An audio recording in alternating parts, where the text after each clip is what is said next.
بیننده های عزیز، عرض سلام و احترام به شما دارم. خوشحال هستیم که ما و همکار عزیزم آقای انجینیر شریفی از شهر هامبورگ با نشر یکی دیگر از برنامه های پنجره اروپا از طریق شبکه جهانی تلویزیون پیام افغان امروز دوشنبه 3 اپریل در خدمت شما قرار داریم.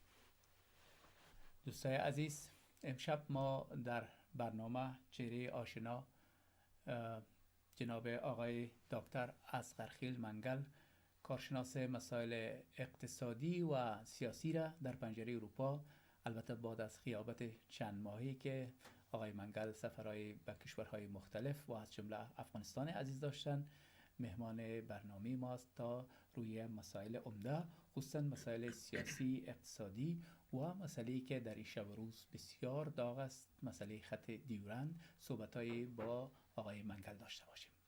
ابتدا ما دکتر صاحب خوش آمدید میگم با پنجره اروپا. دکتر صاحب خوش آمدین، صفا آوردین، سفر رو بخیر گذشت. سلامت باشین جناب آریان صاحب.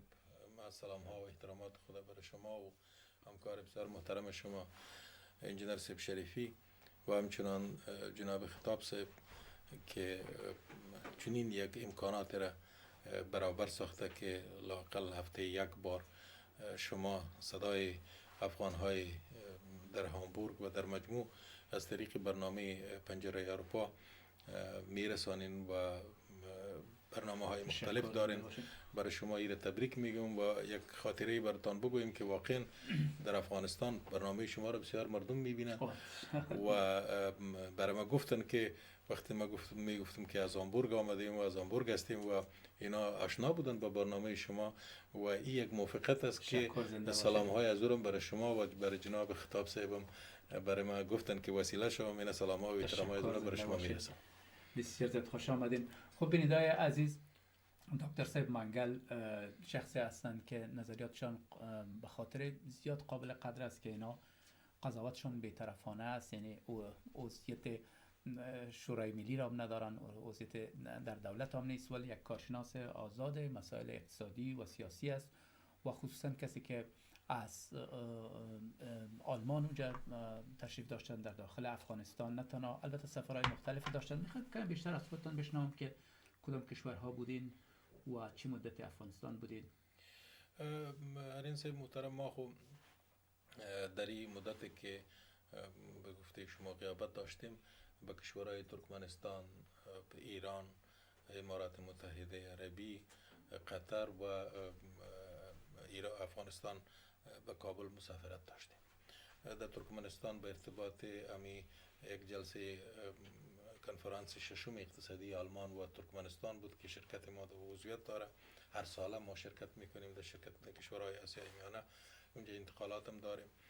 اونجا رفته بودیم. در دیگه کشورها هم سفرهای کاری به ارتباط مسائل ترانسپورتیشن و به ارتباط شرکت در جلسات نتورکی که ما عضویت داریم اونجا بود و به افغانستان هم یک سفر کاری و شخصی داشتیم که بسیار خوش گذشت و واقعا برای ما بسیار جالب بود. با ما خدمت شما بگویم که یکی از سفرهای بسیار که ما بسیار زیاد فکر میکنیم برای ما و همچنان برای سایر دوستا بسیار دلچسب بود و خاطر انگیز بود. یک سفر بسیار خوب داشتیم. یقینا ما در یوتیوب کلیپ های بسیار متعدد دیدیم که شما سخنرانی های جالب در عرصه‌های سیاسی اقتصادی با رسانه ها داشتین. به ذات خود هم از سخنرانی ها بسیار زیاد جالب و در خور توجه بود. در ابتدا قبل از اینکه ما وارد صحبت های جدی با شما شویم، در کل یک نظر عمومی مختصر اجمالی که شما از اوضاع در داخل افغانستان دارین این میخوام از شما بشنوم، بعد آیسته آیسته میایم به سوالا. خوشبختانه ما از طریق فیسبوک هم امکانات داریم و تلفن هم هست، دوستا میتونن برنامه ما را مستقیم از طریق فیسبوک ببینن. میخوام در ابتدا یک نظر کوتاه اجمالی شما را داشته باشم. خب آرین صاحب، ابتداً وقتی که شما با کشورتان میرین از هر سفر کرده این سفر خوشایند می باشه، بخاطر اینکه شما دوستایتان میبینید، خویشاوندایتان میبینید، هموطنایتان میبینید. ولی متاسفانه وقتی که شما داخل افغانستان میرین، مشکلاتی که در اونجا است، مشکلات اقتصادی، مشکلات سیاسی، مشکلات اجتماعی، پرابلم ها، عدم موجودیت حکومتداری خوب و تروریسم، حملات انتحاری و سایر مسائلی که اونجا مردم همراهش دست به گریبان است، بسیار سخت جگر کننده است. در مجموع متاسفانه در زمان مدتی که ما بودم، حمله انتحاری بسیار عملات بسیار شدید و بسیار حوادث دلخراش واقعا رخ داد که یکی از جمله حمله بالای 600 بستر بود. ولی در پالوی از مبارزه جریان داره. اونجا روشنفکران در مجموع، منورین ملی و مردم افغانستان واقعا با همه مشکلاتی که دارن هم مبارزه میکنن و ما هم اونجا که رفته بودیم در اونمو شب و روز حوادثی که پیش آمد، من جمله که پاکستان تمام بنادر بسته کرده بود، مثل من جمله از ترخم و هم از راه کویتا و اینا، ما یک سلسله فعالیت‌های داشتیم در اونجا و یک سلسله کنفرانس‌های تدبیر کردیم که اگر شما خواسته باشین ما در رابطه هم میتونم که خدمت شما روشنی پرتم. بگویم اجازه بفرمایید و ما میایم سر موضوعاتی که مشخص تر است، ولی شما بفرمایید. خب طوری که شما میفهمین 2 سال قبل در هامبورگ یک جرگه افغان‌ها ایجاد شد که این جرگه افغان‌ها اهدافش فقط 3 مسئله بود که او دفاع از منافع ملی، تحکیم وحدت ملی و مبارزه علیه دشمن مشترک مردم افغانستان بود. این بسیار یک انعکاسات خوب داشت که شما هم یکی از شرکت کننده و کسایی بودن که در ایجاد از این سهم داشتین و ما اینجا امی افغان‌ها بسیار زیاد پیشنهادایی را آوردن که باید یک جرگه اروپایی هم ایجاد شود که خوشبختانه سال گذشته در ماه نوامبر ما و شما شاهد ایجاد جرگه اروپایی بودیم که اولین جلسه مؤسسش بود. ما در کابل وقتی رفتیم این ایجاد جرگه اروپایی بسیار یک تاثیرات خوبی را در اونجا کرده بود. چرا مردم از طریق فیسبوک و یوتیوب اینا ایره دیده.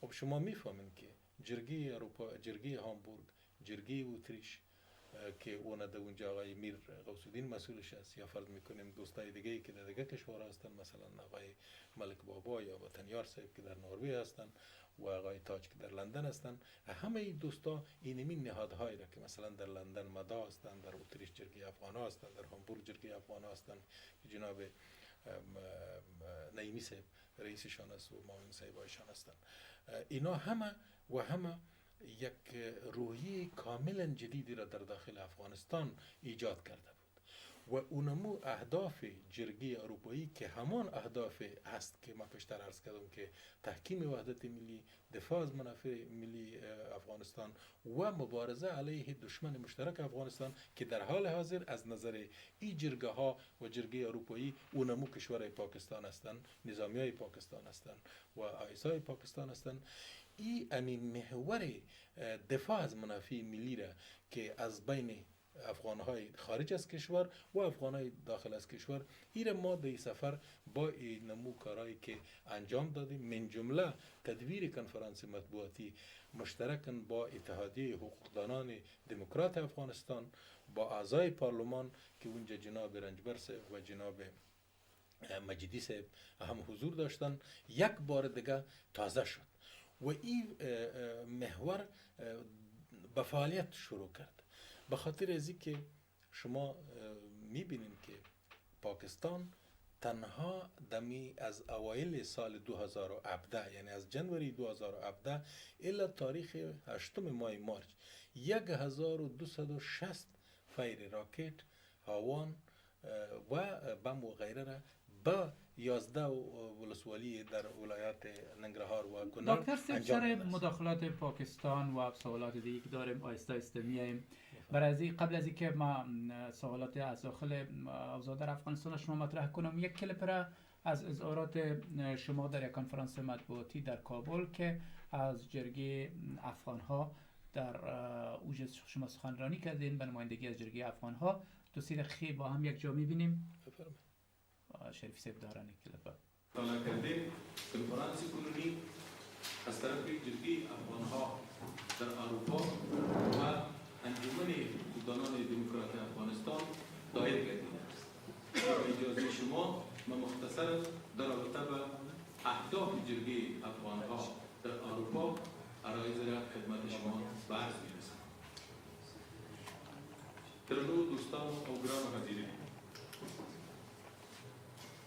تر ټولو تاسو ډیرو محترمو میرمنو زموږ خدمت ته په ننني کنفرانس کې او خاصه توګه ځوانو ژورنالستانو ته د زړه د کومې ښه راغلاست. ډېر خوښ یم چې ځان ستاسو درنو دوستانو په منځ کې وینم. موږ په اروپا کې جرګه جوړه کړې. جرګه د څه لپاره؟ جرګه د کوم خاص سیاسي هدف لپاره؟ قدرت ته د رسېدو لپاره او یا په قدرت کې د شاملېدو لپاره.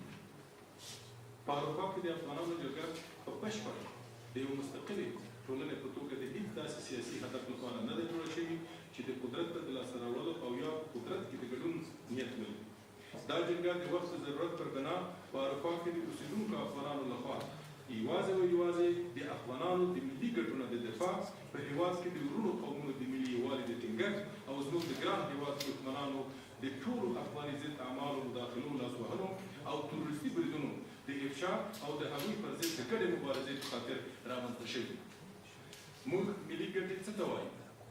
هر هغه څه چې زموږ د هېواد د موجودیت او د هغه سره تړلي ټول مادي او معنوي ارزښتونه زموږ ملي ګټې. خب منگل صاحب برمیگردیم به اوضاع داخل افغانستان.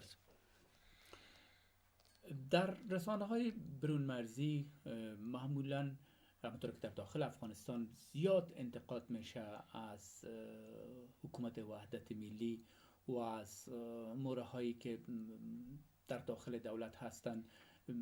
بسیار زیاد انتقادات شدید به عمل می آید و مردم هم سخت ناراضی هستند.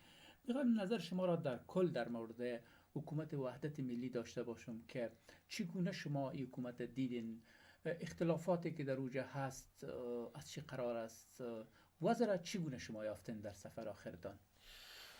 جناب آرین صاحب، من در یکی از تلویزیون‌ها فکر میکنم که تلویزیون میوان بود، در یک برنامه اختصاصی هم میره گفتم که امو یک شعر دری است، میگه که اگر خشت اول نهد معمار کج تا سریا رود دیوار کج. متاسفانه خشت اول حکومت به نام وحدت ملی بسیار خوب مانده نشده. ما اونجا هم گفتم و یک بار دیگه تکرار میکنیم که متاسفانه این حکومت وحدت ملی از طرف امی دو تیم با یک شرکت که میتوانم برش بگویم که شرکت ملی هم نیست بلکه برای یک شرکت سهامی مبادل شده. و دلیلش اینمیست واریان صاحب که ببینین دو تیم آمد، دو تیم کاملا با طرز تفکر مختلف. اینا را گفتن شما یک حکومت جور بکنید و این دو تیم جناب رئیس جمهور و جناب رئیس اجرایی دو تا معاون داره که در مجموع 6 نفر میشه. یکم رئیس یا نماینده خاص رئیس جمهور در اومد و در امور حکومت داری است. 7 نفر اینجا شد. جمع امی اعضای تیمی که میگن بیادر ما خب پیسه مصرف کرده، ما در اینجا دویدم و ما باید وزیر داشته باشم و اونا پوتم نمیکنه. اینا را بسیار بروشن میگه که ما باید اینقدر ولی داشته باشیم، اینقدر وزیر داشته باشیم، اینقدر سفیر داشته باشیم. یعنی در مجموع طور شده آریان صاحب که چوکی های دولتی به یک منبع عایداتی اشخاص و افراد مبادل شده. حکومت داری خوب از این خاطر نمیتونه که وجود داشته باشه.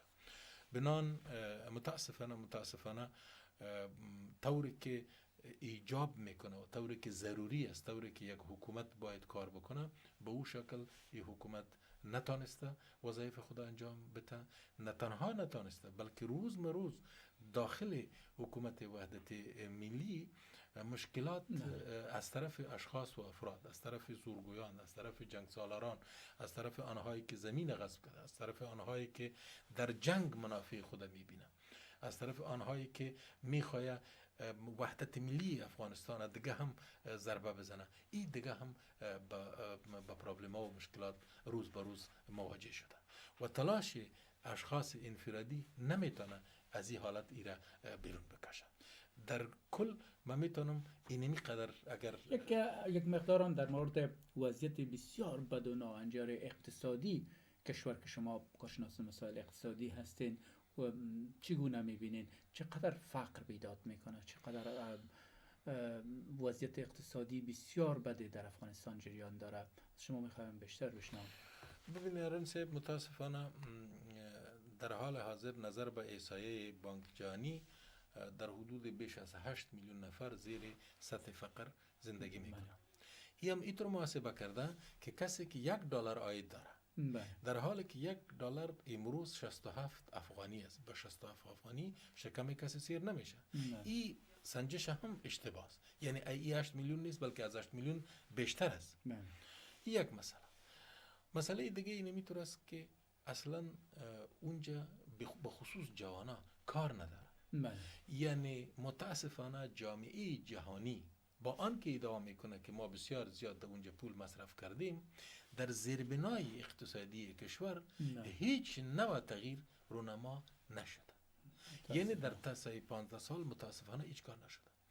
تنها پول ها که متاسفانه یک خوب مکانیزم همکاری‌های پولای بین المللی اینطور است که تقریبا 70 الی 75% پول پس میبره. همین 25% دیگه هم که میمانه او هم در مصارف اداری و در مصارف همین ترانسپورتیشن و غیره و اینا مصرف میشه و باز دو که فساد هم باشه اصلا چیزی نمیمونه. مثلا ببینید سکتور زراعت برای شما. سکتور زراعت ما که بیشتر از 80% مردم در اونجا مصروف هستن، امروز هم از تخمایی که متاسفانه در بسیاری از ولایات 30 سال قبل بوده استفاده میکنه. مثلا و نتیجه شمیست که ما اگر از 1 هکتار زمین بسط اگر مقایسه کنیم با کشورهای منطقه و اروپا، ما 1.3 تن گندم میگیریم. در پاکستان در حدود 5 تن است. در هند بین 5 الی 5.5 تن، 5.5 الی 6 تن است. در کشورهای اروپایی 7 الی 8 تن است. مدیریت زمین های زیر آب در سکتور زراعت که بسیار اساسی است اصلا وجود نداره. تازه یک کنفرانس بود، ما در اونجا کابل هم گفتم که بسیار خوب بود. یک کنفرانس راجع به آب تدبیر شده بود که بسیار زیاد اونجا متخصصین در اونجا صحبت کردن و سخت مورد تایید ما هم قرار گرفت.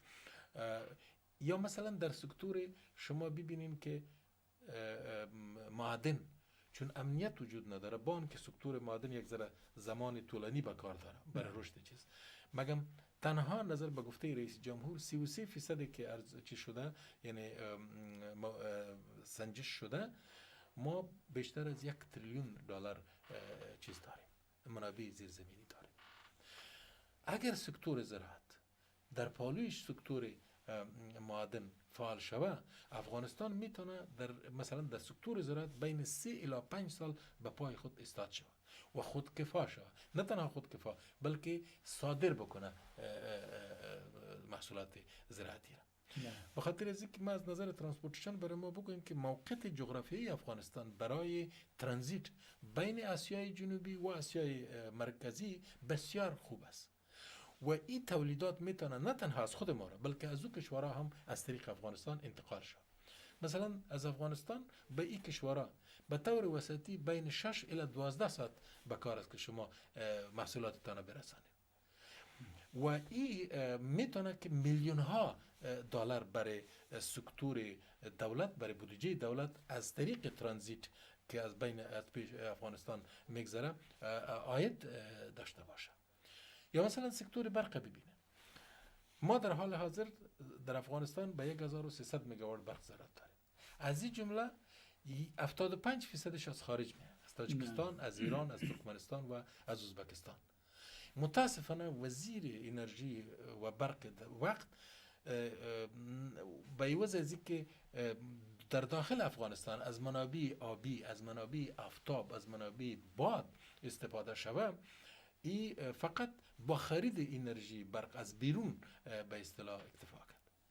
ما برای شما میگم که نظر به سنجش فیشر، یک اداره، یک مؤسسه آلمانی است، ما در سال، یعنی در 15 سال آینده، یعنی به 3200 مگاوات برق ضرورت داریم. یعنی این ما میتونیم در نتیجه استفاده خوب از انرژی آب با انرژی باد و همچنان انرژی آفتاب که اگر در مجموع استفاده خوب صورت بگیره بین 150 الی 180 هزار مگاوات برق ما تولید کرده میتونیم که نه تنها برای ما کافی است ولی به ما صادر هم کرده میتونیم به می کشورهای همسایه که مشکلات برق است. خب همینطور سکتورهای مثلا ترانسپورت است. ما خدمت شما بگویم بانک افغانستان عضو سازمان بین المللی تیر و ایرو هستند. متاسفانه هنوز هم وسایل ترانسپورتی افغانستان به کشورهای بیرون که اونمو بعض متولدات زراعتی هستند ایره انتقال کرده نمیتونه. یعنی سیستم تیر ما فعال نیست. بانک ما عضویت ایرو را داریم. ایره باید فعال بسازه. که موتورهای سایر کشورها به افغانستان میه ولی از ما رفته نمیتونه. اینجا بسیار و قدر زیاد سرمایه به کار نیست. فقط تربیه کادرها در بخش گمرک، در بخش ترتیب اسناد ترانسپورتی و خود وسایل ترانسپورتی این همیشه چیز ضرورت است. هر بار که من افغانستان میرم چون به حیث متخصص ترانسپورت امیر 10 بار میگم که بلیاز خدا بیاین امیر شروع بکنن و امی کار انجام بدین به خاطر از اینکه علاوه بر از اینکه یک برای محصولات زراعتی ما زمینی صادر کردنش مساعد میشه وسایل ما به بیرون از کشور. تشکر منتظر. خب بیننده‌های عزیز امیدوار هستیم که شما هم در این بحث هم بگیرین و از طریق تلفن یا فیسبوک سوالات خود با دکتر صاحب منگل مطرح کنین که ایشان تازه از افغانستان تشریف آوردن و تا بتونیم امشب برنامه جالب یک جا با هم داشته باشیم. دکتر صاحب اجازه بدین که یک آگاهی آقای شریفی پخش کنه تا بتونیم بیننده ها رو روی خط داشته باشیم و با بیننده ها بحث شریک بسازیم. امان گونه که مرکز خدمات پرستاری آریانا همیشه در قسمت پرستاری، مراقبت و نوآوری در عرصه خدمات وقایوی و مراقبتی در مقام برتر قرار داشته است و بازتاب آن در جامعه آلمانی و شرقی نیز آشکار است. این بار به یاری پروردگار و به خاطر رفاه و رضایت هموطنان و همزبانان گرامی گام ابتکاری دیگر برداشته و گشایش نخستین خانه شبانه روزی را برای سالمندان و بیماران نوید می‌دهد. این مرکز با رعایت فرهنگ و آداب شرقی و آشپزخانه مطابق سلیقه و ذائقه شرقی آماده خدمت برای همزبانان خویش خواهد بود. اطمینان داریم که با یاری و همکاری همزبانان و پذیرایی همفرهنگیانتان در این مرکز احساس بیگانگی نخواهید کرد. ما همواره در کنار شماییم و یاور شما خواهیم بود.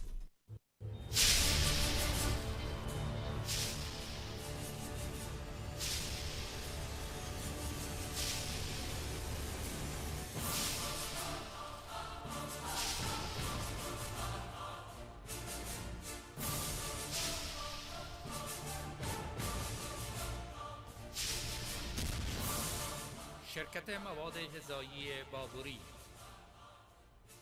بهترین برنج‌های بسمتی زرد و سفید فامیلی را به طور عمده و پرچون در رسط شما قرار می‌دهد.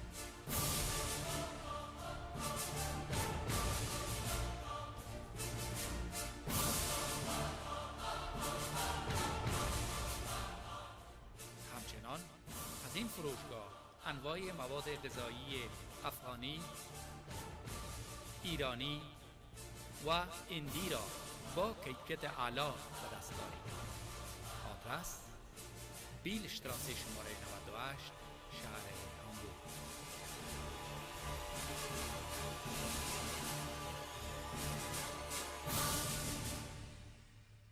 بیننده‌های عزیز شما نگرنده برنامه پنجره اروپا هستین. در استودیو جناب دکتر اصغرخیل منگل کارشناس مسائل اقتصادی و سیاسی را داریم. خب آقای منگل اجازه بدین که ما از یک آگاهی شفاهی که از کنسرت هنرمند بسیار محبوب و خوش‌آواز ما فرهاد دریاست که به تاریخ 8 ماه اپریل در اودی مکس شهر هامبورگ است شما هم اطلاع داشته باشین تشریف بیارین. بیننده‌های عزیز یک بار دیگر در جریان قرار بدیم که امیدوار هستیم که این کنسرت زیبای هنرمند محبوب و پرآوازه فرهاد جان دریا را مس نکنن که یک شب مثل همیشه یک شب پرخاطره بله، با این واقعاً. هنرمند یک هنرمند محبوب بسیار داشته باشیم. کاملا صحیح. تا اینکه فراموشم نشود تا از دوستای جرگه بشنویم، فکر میکنم یک مناسبت شما هم دارین در همین ماه 13 ماه آپریل کنفرانس جرگه اروپایی در آلند دارین تا فراموشتان نشه. 23 اپریل است. 23 اپریل بله. جرگه اروپایی افغان ها به تاریخ 23 اپریل همونطور که شما گفتین یک کنفرانس بین المللی را در هلند جور کرده و او کنفرانس تاپیکش است یا عنوانش است که پاکستان مرکز بنیادگرایی و تروریسم و عامل اصلی بی‌ثباتی در افغانستان. دوستا اطلاع داشته باشن که او دوستایی که میخواین مقالات خود روان بکنن باز این یک به شکل یک کتاب چاپ خواهد شد. ما او را به انگلیسی هم ترجمه خواهد کردیم و به مقامات مختلف اروپایی و بین المللی از جمله پارلمان اروپایی اینا هم ارسال خواهد کردیم. او کنفرانس به تاریخ 23 اپریل در شهر ویبروای که هلند از طرف جرگه اروپایی افغان ها تدبیر میشه. بسیار خوب.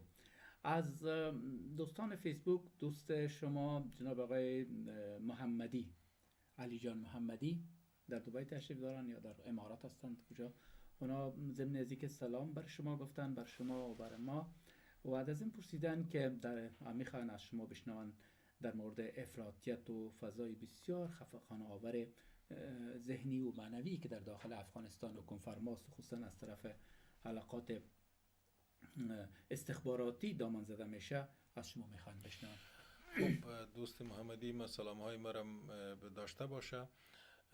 براستی هم در طی 15 سال اخیر 15-16 سال اخیر افراطیت و به خصوص خشونت علیه زنا و اطفال بسیار زیاد متاسفانه در افغانستان رشد کرده که هم در گزارش کمیسیون حقوق بشر و سایر نهادهای ملی و بین المللی به وضاحت دیده شده سالانه که اینا گزارش میدن. دلیلش اینمی هستن که اونجا بنیادگرایی را از طرف یک تعداد از گروه های افراطی در داخل افغانستان که میخواه زیر نام مذهب و دین افکار بنیادگرایی خود تطبیق بکنه، توسعه بده، این صورت میگیره. این در افغانستان متاسفانه هست. از امو خاطر هم ما علیه ازی مبارزه میکنیم و طوری که پیشتر گفتیم متاسفانه باز هم مرکز امی فعالیت ها در پاکستان است و ما از او خاطر میگیم که چون مرکز افراطیت و بنیادگرایی در پاکستان است و تروریسم و ما در افغانستان این بنیادگری رو نداشتیم. شما امی آقای محمدی اگر عکسای 30-40 سال پیش افغانستان رو ببینه، افغانستان کاملا یک کشور دیگه بود. کابل زیبای ما کاملا یک پایتخت دیگه بود. همینطور ده ها شهر دیگه افغانستان، هرات و مزار شریف و جلال‌آباد و خوست و غیره را اگر شما میدیدین و این یک پدیده جدید است، پدیده شوم است در افغانستان که متاسفانه وجود داره و باید علیهش مبارزه صورت بگیره. بسیار خوب. خب میایم دکتر صاحب سر یک موضوعی که در همین شب و روز بسیار داغ است، مسئله خط دیورند است که اظهارات هم آقای پدرام در شورا داشتن و نظریات خود ابراز کردن که با نظرات موافق و مخالف روبرو شدن. از نظر شما در شرایط موجود طرح خط دیورند چقدر به نفع افغانستان است؟ آیا میتونه که واقعا در عمل چیز اصول شود یا فقط یا هم جنبه تبلیغاتی داره و دستایی در زمینه کار میکنن؟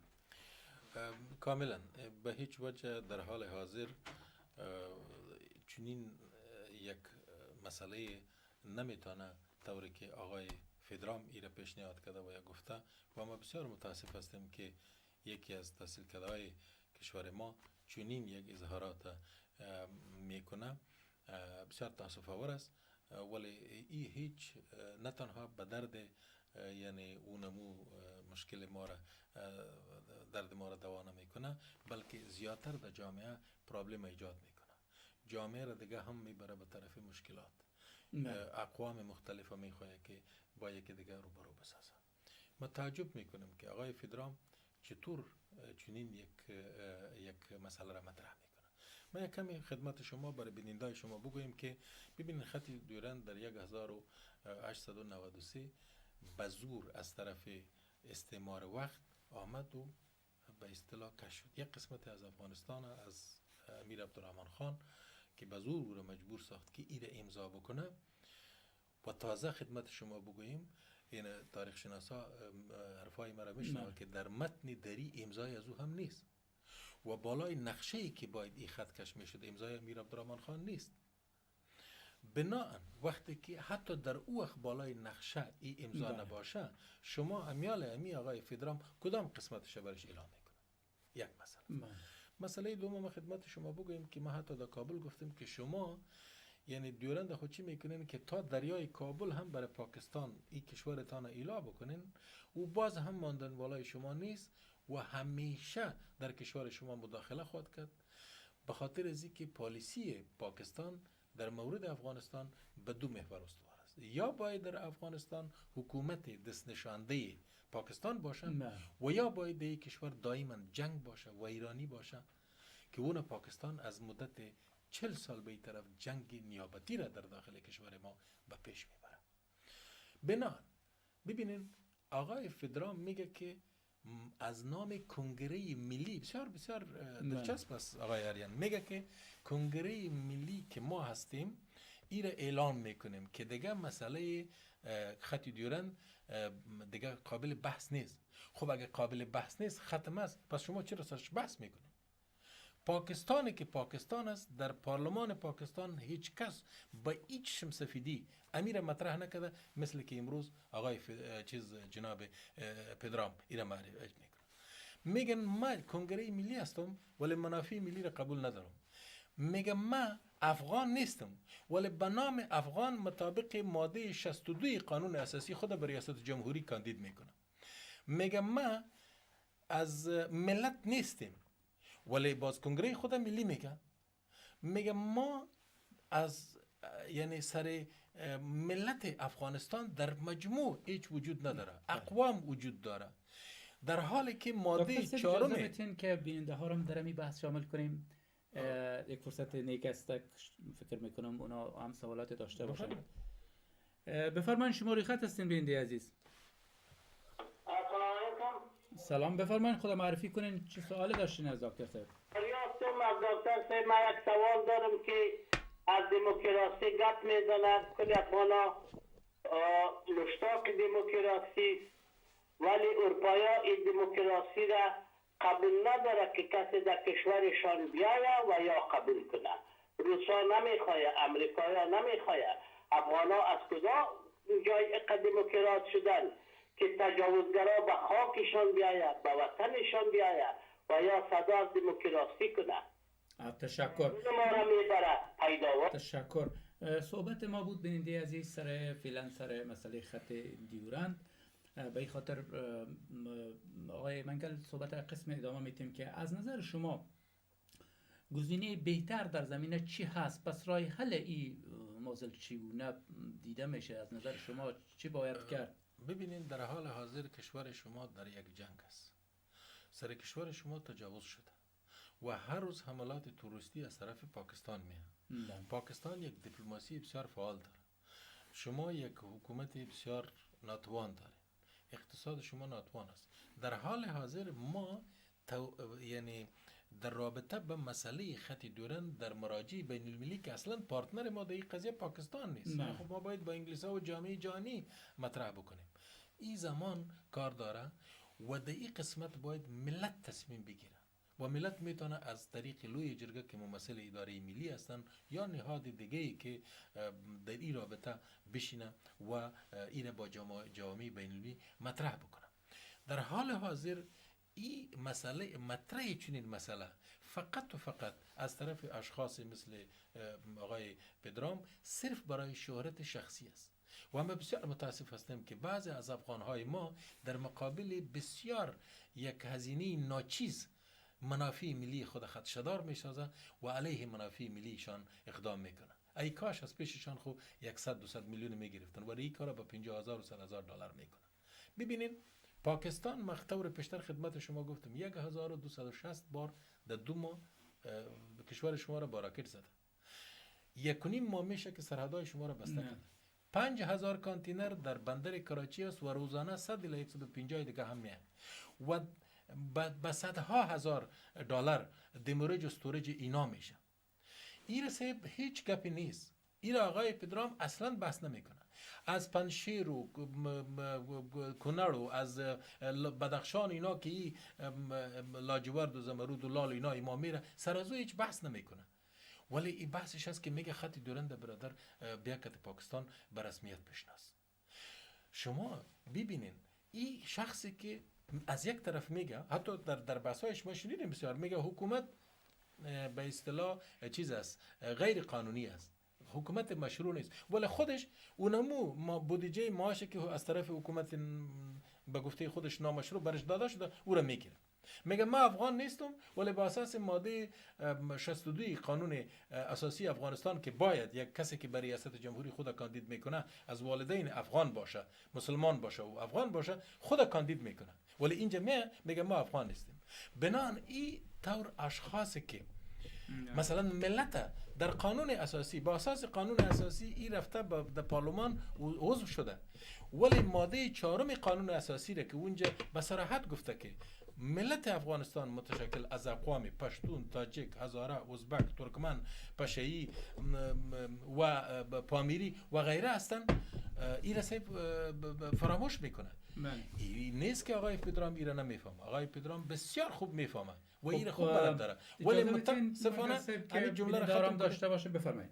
متاسفانه با اساس دستور بیگانگان در چنین یک مرحله‌ای که ما باید مبارزه مشترک علیه دشمن مشترکی بسیار خطرناک از پاکستان شروع کنیم، این میایه یک مسئله دیگر میندازه. ما از این خاطر میگیم که افتخار ما و شما در این نیست که ما در اروپا، ما و شما در هامبورگ یا در اتریش و در لندن این صدا را بلند کردیم که پاکستان یک کشور متجاوزگر است، یک کشور مرکز بنیادگرایی و افراطیت است. ما علیش مبارزه میکنیم و جامعه جهانی را میگیم که شما این کشور مجبور بسازید که اونمو مراکز توریستی را از بین ببره و با کشورهای همسایه خود در یک همسایگی نیک زندگی بکنه. تشکر دکتر صاحب. اجازه بدین بیندارم داشته باشیم تا نظریات اونا را بشنویم. بفرمایید. شما روی خط هستید. السلام علیکم. سلام علیکم. بفرمایید. میتونم صحبت کنم؟ بله بفرمایید. خود معرفی کنید صحبت کنید. بله بفرمایید. من کریمی هستم. میخوایم مستقیم بفرمایید. کریمی صحبت کنید. بله. الو سلام علیکم. سلام علیکم. بفرمایید سریعتر صحبت کنید.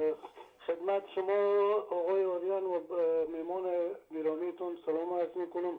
فقط 2 موضوع رو میخواستم خدمت شما دکتر محترم به عرض برسونم. موضوع اول دشمنی. آوازتان را نشنویم. بفرمایید. ولی موضوع اول دشمن مشترک ما و شما را باید ما و شما با دید کامل و همه جانبه و وسیع باید شناخت. دشمن افغانستان از زمان آغاز جنگ در افغانستان هم پاکستان بر ضد ملت افغانستان بوده و هم ایران. نباید یک طرفه دشمن قضاوت کرد و دید.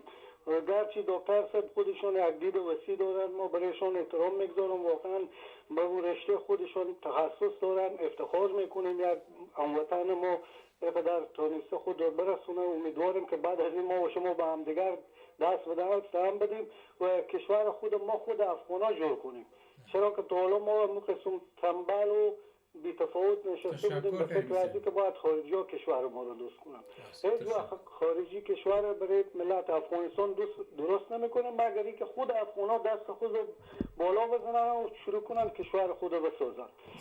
دشمن دوم افغانستان از دیر وقت ایران بوده. از آغاز وقتی که در افغانستان جهاد شروع شده ایران هم فعالیت های بیشتر بر ضد ملت افغانستان، اینها را هم نباید نادیده بگیریم. ما امروز ما ملتی بودیم که در ایران زندگی میکردیم، مدت 20 سال زندگی کردیم. بعد از او هیچ کسی میگفتن که اسلام مرز نداره، ولی بچه افغان اجازه نداشت که به داخل ایران به مکتب شامل شه. علت و باعث ای که ما امروز به کشورهای اروپایی مهاجر هستیم دولت ایران بوده.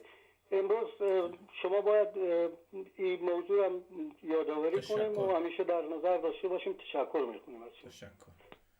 خب در رابطه با همسایه ها و خصوصا کشورهایی که فعلا در افغانستان زیاد دخل است، اگر بتانیم میرد بعد از اینکه شما این بحث دیورند تکمیل میکنین بپردازین به این جواب.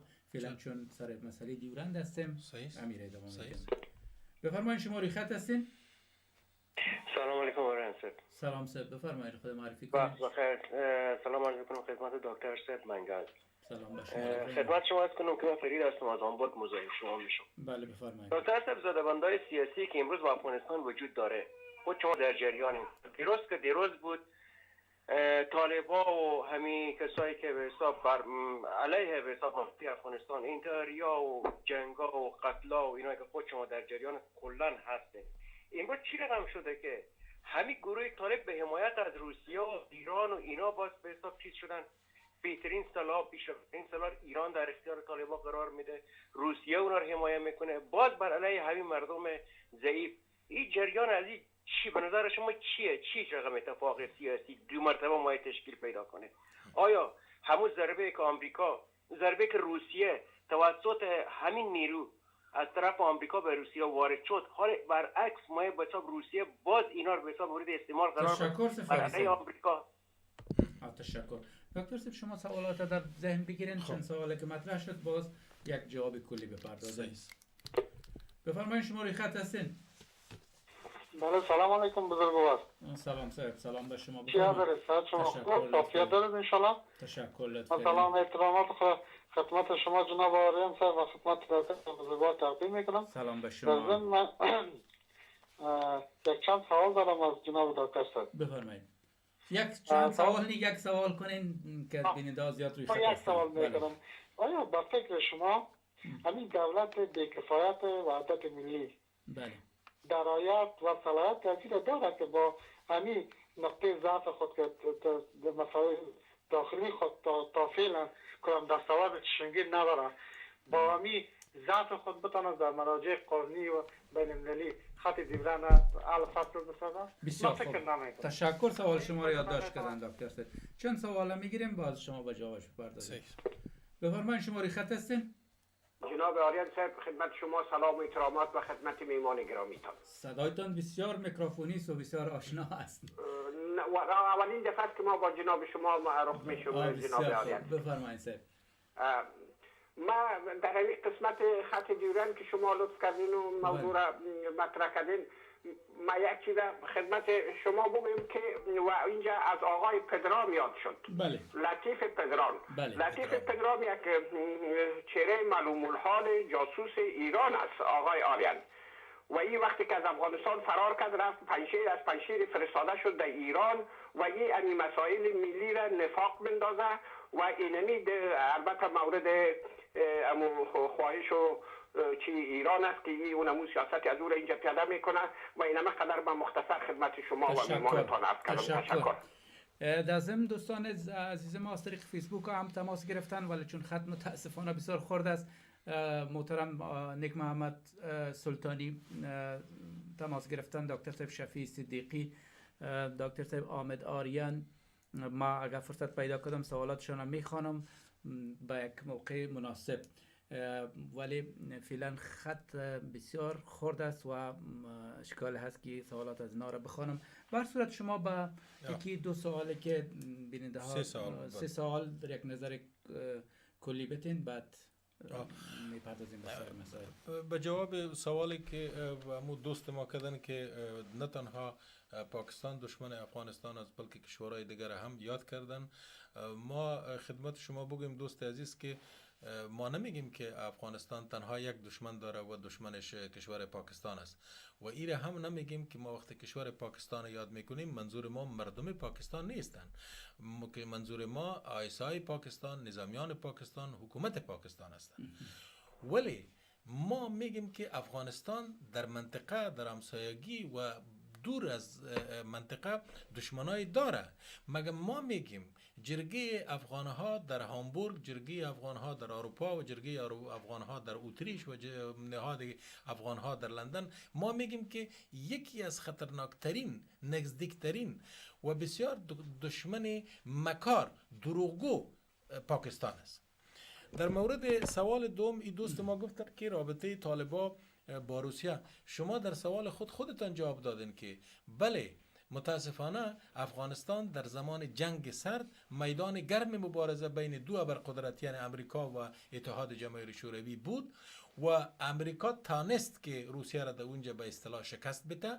آل روسیه هم میخواد که توسط استعمال اونمو گروهی که یک وقت علیه خودش بود، اونم میگه در سیاست دوست و دشمن وجود نداره، باز استفاده کنه به نام از اینکه گوی علیه داعش مبارزه اگه صورت میگیره در شمال داعش به طرف آسیای میانه نبیه، امی کار انجام میده متاسفانه.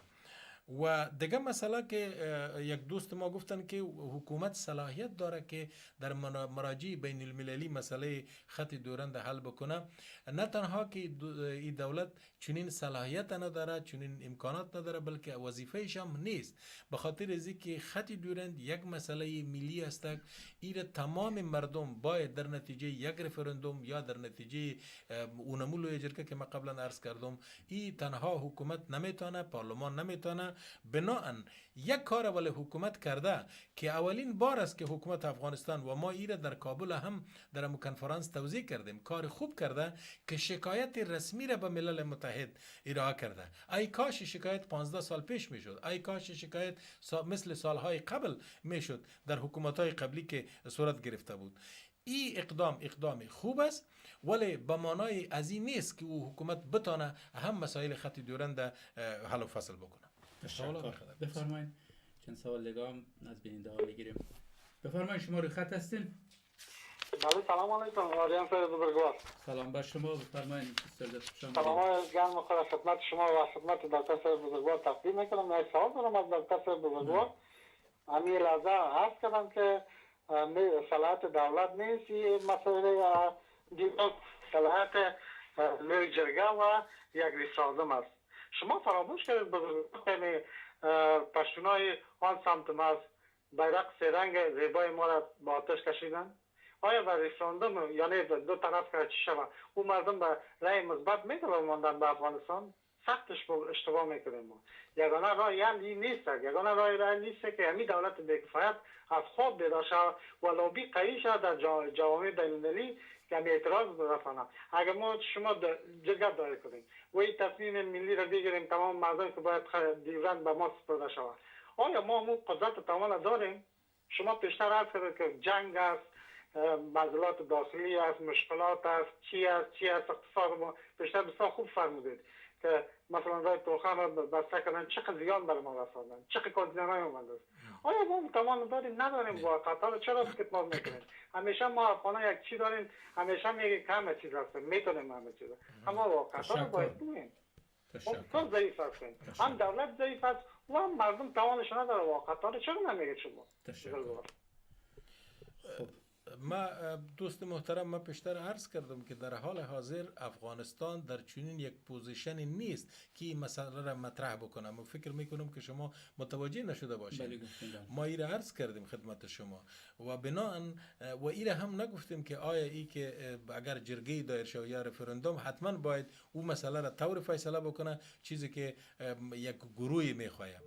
در رابطه به مسئله شما که در او طرف خط گفتین، ببینید 30 میلیون مردم در پاکستان میگه ما افغان هستیم ما پاسپورت پاکستانی داریم، ولی ما پدرها و پدرکلان ما از افغانستان آمده، ما نمیخوایم که مناسبات مامرای افغانستان خراب باشه، ما نمیخوایم که توریستا اونجا بره و متاسفانه پاکستان اکثرا از همون مردم، جمع مردم های پنجاب و اینا استفاده میکنه.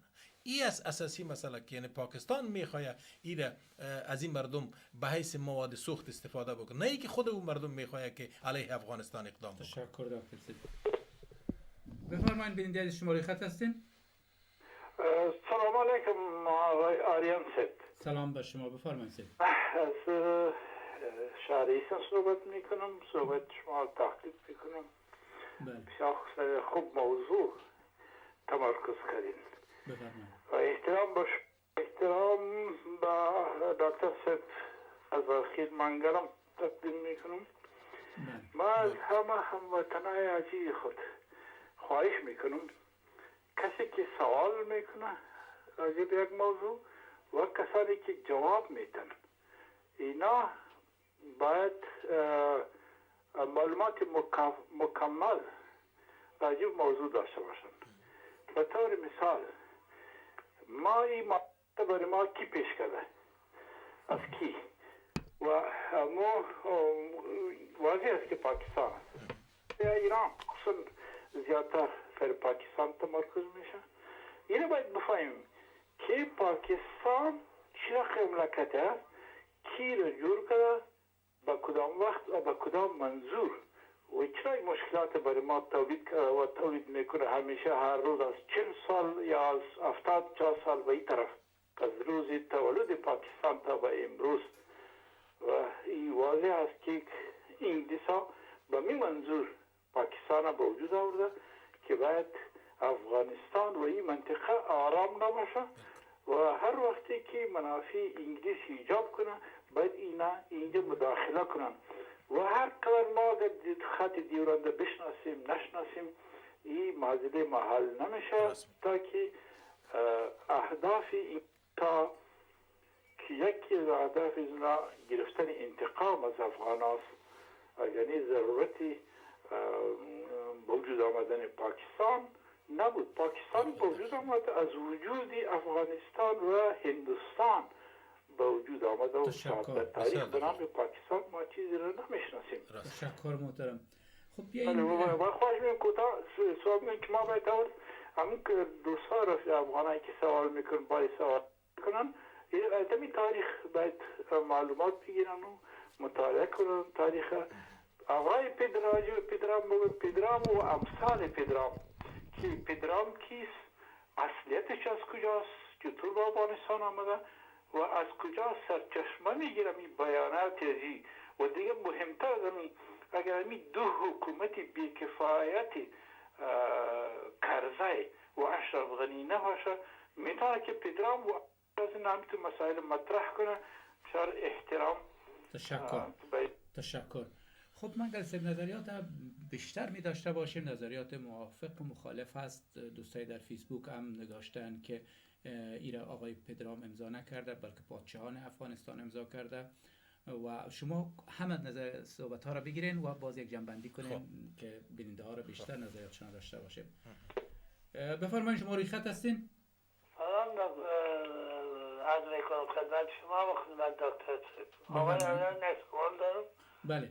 دکتر سیب که یک طرفه قضاوت نکنن، چند سوال راجع به اینا صحبت کردن، اینا زیر زدن و پت کردن جوابش نگم. شما سوال خود مطرح کنین. واقعا سوال ما همیست که ایران یگانه که امروز که در وحشت که در آدمو طرف های ما که افساده انداخته ایران انداخته. ببینید سوریه، ببینید عراق، ببینید دیگه تمام در خود افغانستان چی و مشهد واقعیت ها رو بگوید نه اینکه پت کنید. تشکر. بفرمایید، شما روی خط هستین بیننده عزیز. بفرمایید. تلفن شما قطع شد. شماره 45 تلفن هر دوست ما که بود قطع شد. لطفاً دوباره زنگ بزنین. خب دکتر صاحب، در ضمنی که شما سوالات دارین از دوستای ما، یک موضوعی که باید فراموش ما نشه و مسئله اعمار دیوار است یا مسائل یا چیزایی که ساختن با هم تماس باید بگیریم. بفرمایید شما روی خط هستین. خب منظور از ایجاد دیواری که قرار است پاکستان بسازه در این مورد گفتم هم نظر شما رو داشته باشم. بفرمایید شما روی خط هستین. بله سلام آریا صاحب، سلام به دکتر صاحب. سلام به شما. ما مشخصا صحبت میکنم به خاطر همین دوستا اگر کم صحبت کنن. بله یقینا، بله، چون بر امو موضوعی که برنامه کم است. بله وقت بسیار کم است. بله بسیار نظر نیک است. دکتر صاحب سفری که کرده به افغانستان تمام چیزای خود چشم دید خود دیده، با تمام دوستایی که در شهر هامبورگ در اروپا هستن بشنون. تشکر.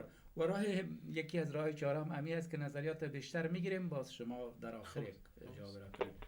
بفرمایید شما روی خط هستید.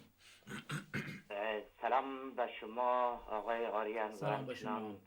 احترام به آقای منگل تقدیم میکنم. بفرمایید.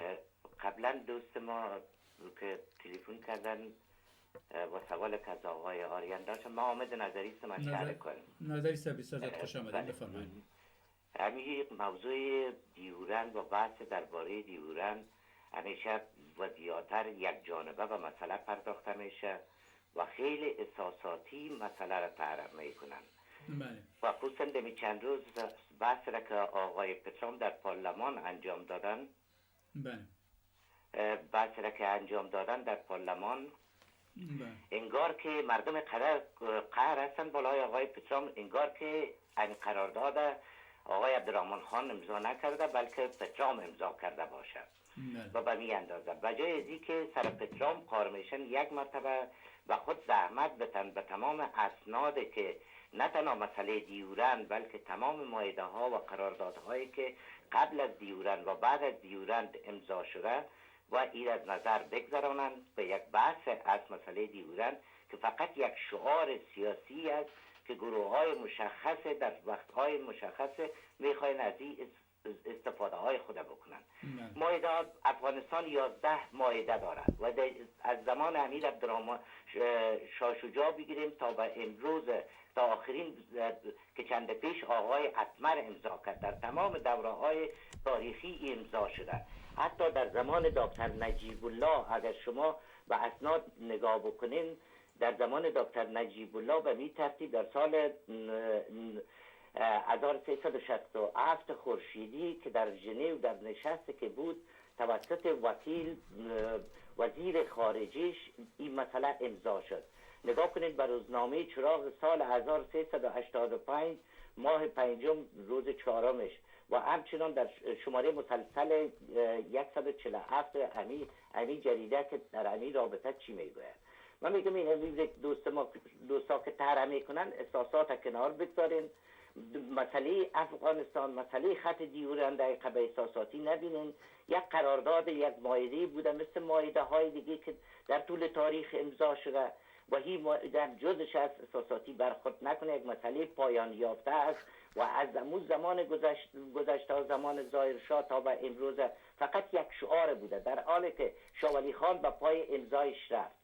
با اینا همیشون یعنی مایده را امضا کردن و از رسمی و غیر رسمی فقط از احساسات مردم سوی استفاده میکنن و همین شعار دیورنده، در حالی که یک موضوع حل شده از پایان یافته هست مثل مایده ها و قراردادهای دیگری که در افغانستان صورت گرفته و هر روز صورت میگیره. تشکر آقای نظری. متعرض کردم تشکر. برخورد نکنین و بی خودی هم سر هر کسی نپردازید، یک دفعه به این مسئله در عمق مسئله داخل شوید. با سپاس فراوان. تشکر از شما. خب شما اظهارات دارین در قبال نظریات؟ بله، ما خدمت امی دوست ما آقای امید نصری باید عرض بکنم که ببینین ما تو فکر میکنیم که خودشان باید معاهده و اینا را مطالعه بکنه. اول از اینکه اینا میگن در زمان دکتر نجیب چنین معاهده امضا شده. در زمان دکتر صاحب نجیب هیچ چنین معاهده امضا نشده. او توافقات بود، نامش همینطور است آقای نظری، که توافقات افغانستان و پاکستان در رابطه با خروج قوای خارجی، حتی قوای شوروی هم نگفتن. و او راجع به اینمی بود که پروسه یا مکانیزم خروج قوای خارجی را از افغانستان تنظیم کرده بود. در رابطه با سایر معاهداتی که شما میگین، هیچ یکی از حکومات افغانستان، هیچ یکی، نه در وقت ظاهر خان، نه در وقت داود خان و نه هم در وقت حکومت‌های بعدی دموکراتیک خلق افغانستان، و حتی من برای شما میگم که کرزی و طالبا هم همیره نپذیرفته. من یک مثال برای شما میگم.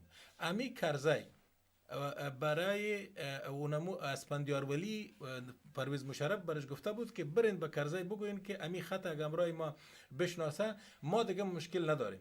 او برش گفته بود که خودت خط کشمیر به امرای هند میشناسی؟ گفت که قوم ما قبول نمیکنه. گفت خیلی قوم از او باید قبول بکنه.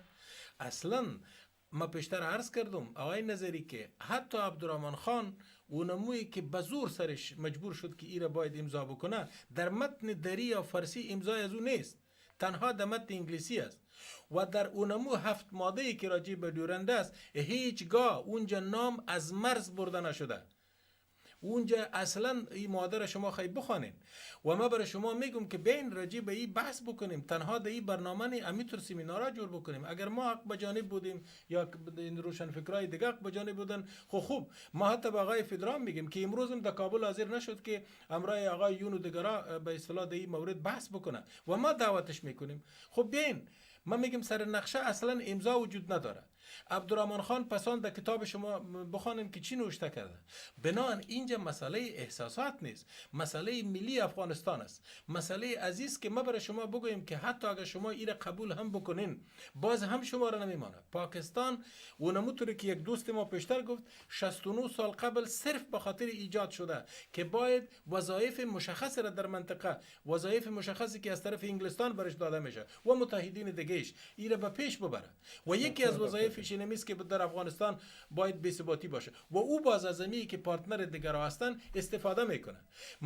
مثال برای شما میگیم، غربیا به شمول مردم انگلستان امرای پاکستان موافق نیست که در اونجا مکتب از بین بره، شفاخانه از بین بره، مثلا لاین تلفن از بین بره، بند برق از بین بره. مگم پاکستان اینه باز به خاطر از اینکه اهداف خود در اونجا تطبیق کرده باشه این میره انجام میده. از امو خاطر هم در 2 سال بعدی پاکستان به انزوا رفت، به خاطر از اینکه دیگه پر شده نمیتونست، دیگه فهمید که برادر نمیشه. کفایت میکنم وقت کمتر داریم، بیشتر بیننده داشته باشیم. بفرمایید شما خط هستین؟ سلام سلطانی صاحب. سلطانی صاحب بسیار خوش آمدین. بفرمایید. دلاین ببر برای هستین، دلاین هستین صاحب، لایف هستین. بفرمایید. ولی بفرمایید شما لایف هستین. ولی سلام آقای آریان. سلام سلطانی صاحب. بفرمایید سلطانی صاحب. سلام خدمت شما و سلامات خدا به خدمت دکتر صاحب منگل میرسم. و علیکم السلام. آقای آریان سلام. سلطانی صاحب سلام شما شنیده شد، سوال خودم مطرح کنم. خدمت دکتر صاحب منگل هم سلام تقدیم میکنم. بله. ما معذرت میخوایم، یک موضوع بسیار جالب است. این خط دیوان برای ما یک جنجال خلق کرده. بله. دیوران یک انگلیس بود، خطی که ماند انگلیس بود. امیر عبدالرحمن خان خودش یک نماینده انگلیس بود و شاه شجاع نماینده انگلیس بود و خود از این به ذات خود جنجال است. پاکستان زاده انگلیس است، بچه انگلیس است.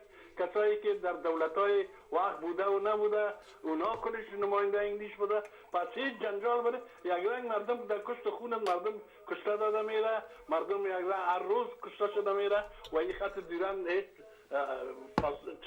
یک آقای پدرام همیشه میگه که او آقای نظری دیگه چیز میگه، دکتر صاحب منگل یک بگذارین از این مسائل. خط دیران یک چیز به اصطلاح نه قرارداد بوده، یک بین امیر عبدالرحمن خان و دیوران یک گپ بوده، طی شد، خلاص شد.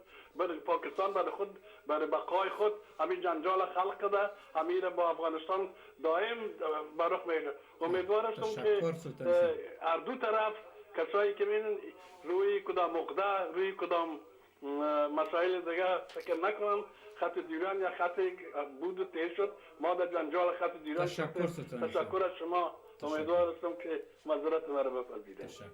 خب دکتر صاحب متاسفانه 4 دقیقه دیگه بیشتر وقت نداریم، وقت به سرعت میگذره.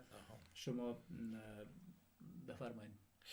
ببینین ما فکر میکنم که همونطوری که ما پیشتر عرض کردم مسائل ملی را نباید باش امرایش برخورد سطحی صورت بگیره. اونهایی که خود ملی میگن و در ضد منافع ملی اقدام میکنه باید بدانه که یک روز مردم مسئولیتش میگیره.